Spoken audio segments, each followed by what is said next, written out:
Just like many Ugandans, today I walked into a retail shop owned by John Musinguzi in Ntinda town, located on the outskirts of Kampala, to buy cigarettes. Among the many brands he has, I ran on Mrecho's Rex and I bought 3 cigarette sticks at 1,500, which is approximately $50. In fact, I'm told that other brands are much cheaper than Rex, meaning that the cost of cigarettes is much affordable for everyone, including children and the youth. What I have just done is illegal, and also Musinguzi is breaking the law.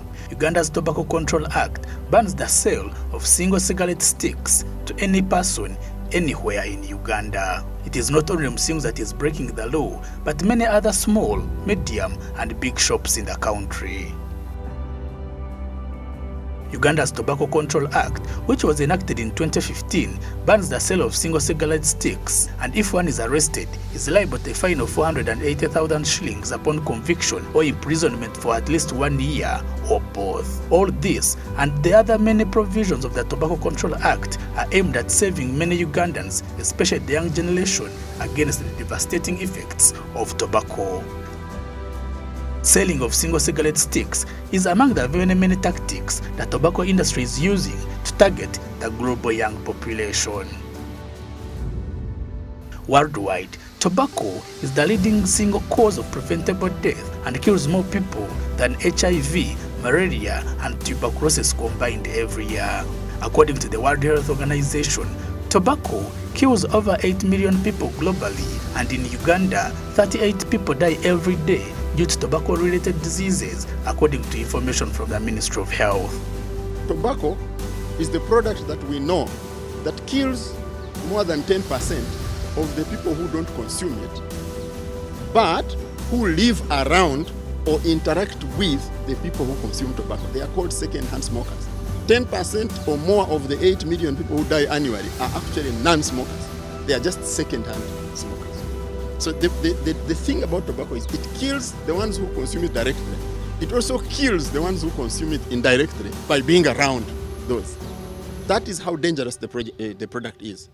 With tobacco killing over half of its users, yet tobacco companies keep expanding every year. The focus now is on getting as many young people as possible initiated into tobacco use to replace the dead users. To public health experts like Dr. Hafsal Kwata, the tobacco control focal person in Uganda, this is a huge concern. We are mindful and we are aware that the industry, truly so, the industry has taken on so many measures, or they are using so many ways of luring young people into using tobacco, and it's, of course, we know it's for obvious reasons. Tobacco is an addictive product, so they need to take on young people because they'll be their future. They are the future customers. If they start on the young people, then they are sure that they will have customers tomorrow.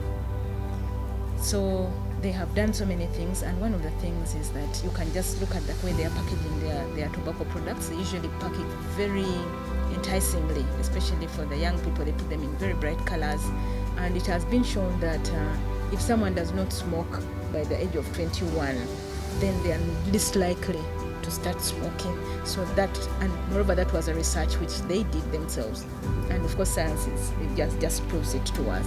So they really target young people less than 21 years so that they can have, the future customers.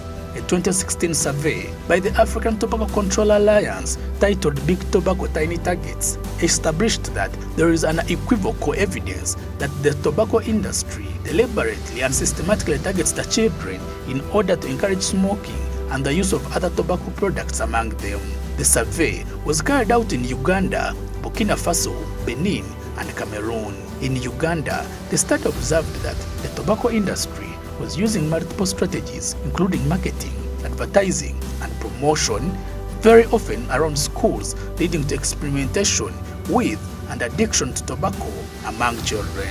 Today, in supermarkets and retail shops in Kampala and other towns in Uganda, tobacco products like cigarettes are displayed next to products like sweets and chocolate, items that are most consumed and liked by the youth and the children. According to Baguma Richard Tinkasimire, the coordinator Uganda Health Communication Alliance, the lead tobacco control communication and advocacy organization in Uganda, this deliberate move is among the very many tactics that the tobacco industry uses to target the young generation. They do a couple of things. One of them, for example, is to have the tobacco products packaged in very colorful ways, packaged in interesting flavors, packaged in ways that look like or mimic the products that young people like. For example, chocolate, for example, cake, for example, biscuits or sweets. It's ways that they use that camouflage the challenges that come with tobacco and make them mimic the products that young people like. They also place these products, the tobacco products, in their display areas, in the places where they sell them at the points of sale. They place tobacco products next to what young people are likely to buy.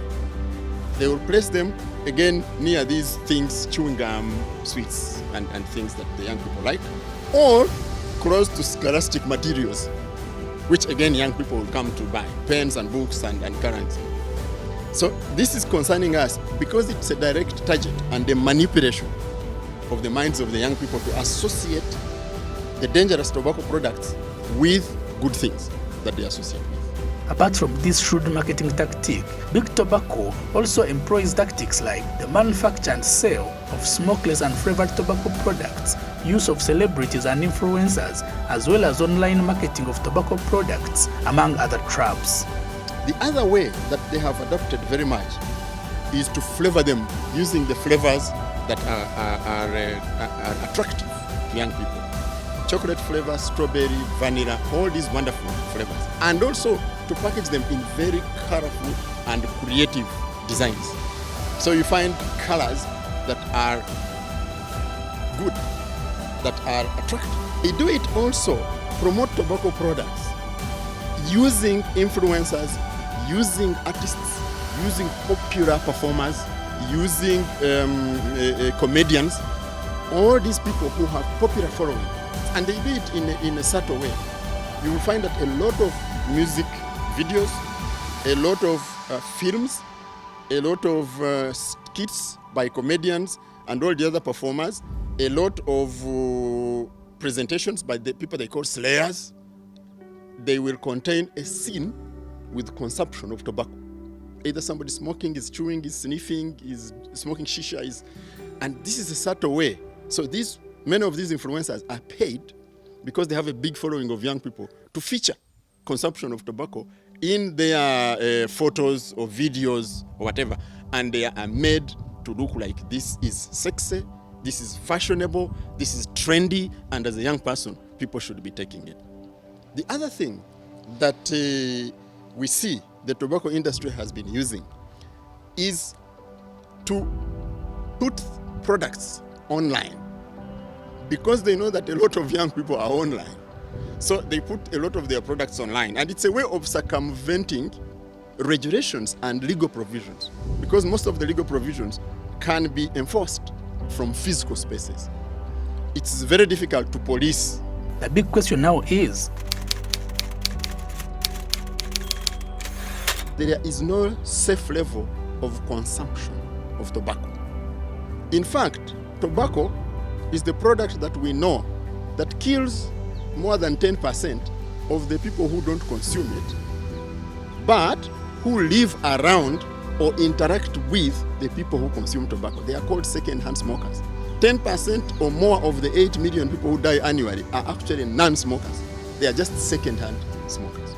So the thing about tobacco is it kills the ones who consume it directly. It also kills the ones who consume it indirectly by being around those. That is how dangerous the product is. In fact, the other manipulation has one of the biggest killer products in the world. It kills more than 8 million people every year. And you see, when you are losing more than 8 million customers every year, you have to do everything to replace those customers. So the tobacco industry doesn't mind that it is killing its customers, because you see, tobacco kills you when you consume it as prescribed by the manufacturer. It's probably the only product that is legally on the market that kills its consumer as it should be consumed by the manufacturer.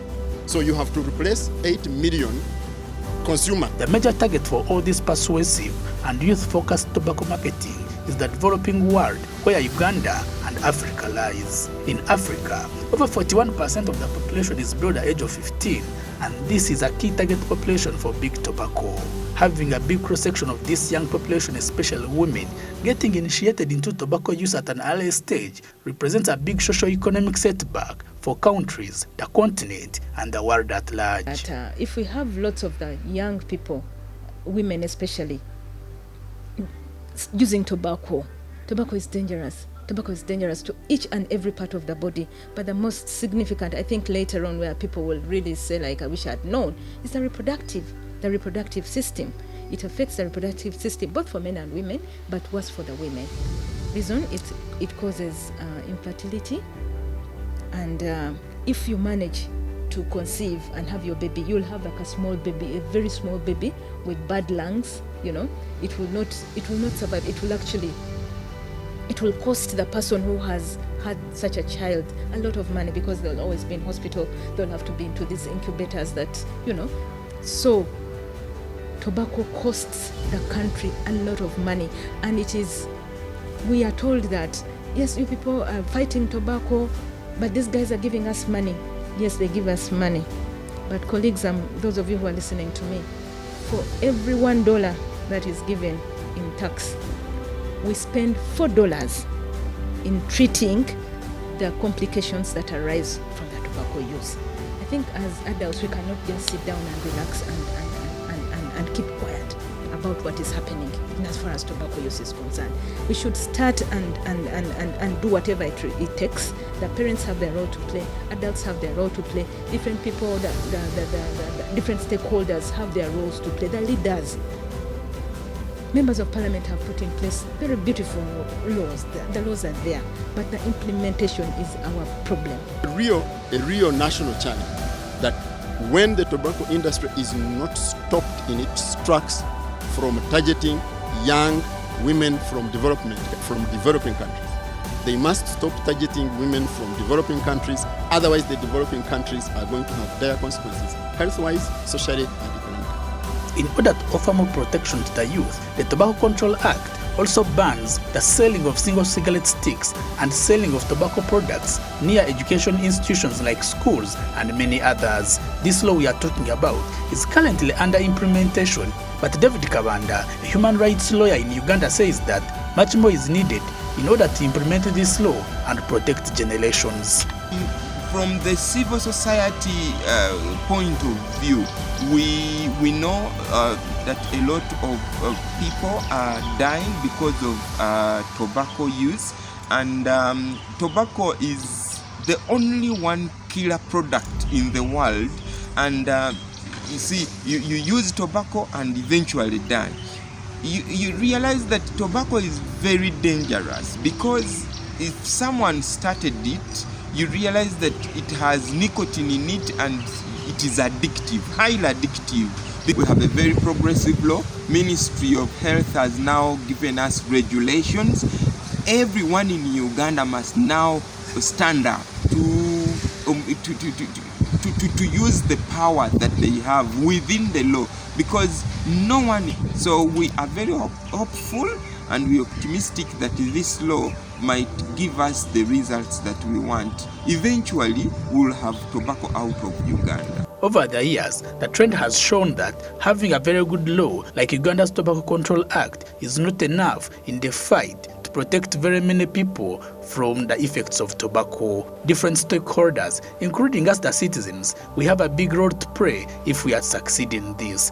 Government, especially the law enforcement arm, must do all that is possible to implement the law, but also as citizens, we must stand out to say no to tobacco in order to save ourselves and save others. Remember, tobacco kills the active users as well as the passive users, but most importantly, a tobacco-free generation is possible if we all work together. I'm Cliff Avenitwe for Smart 24 TV.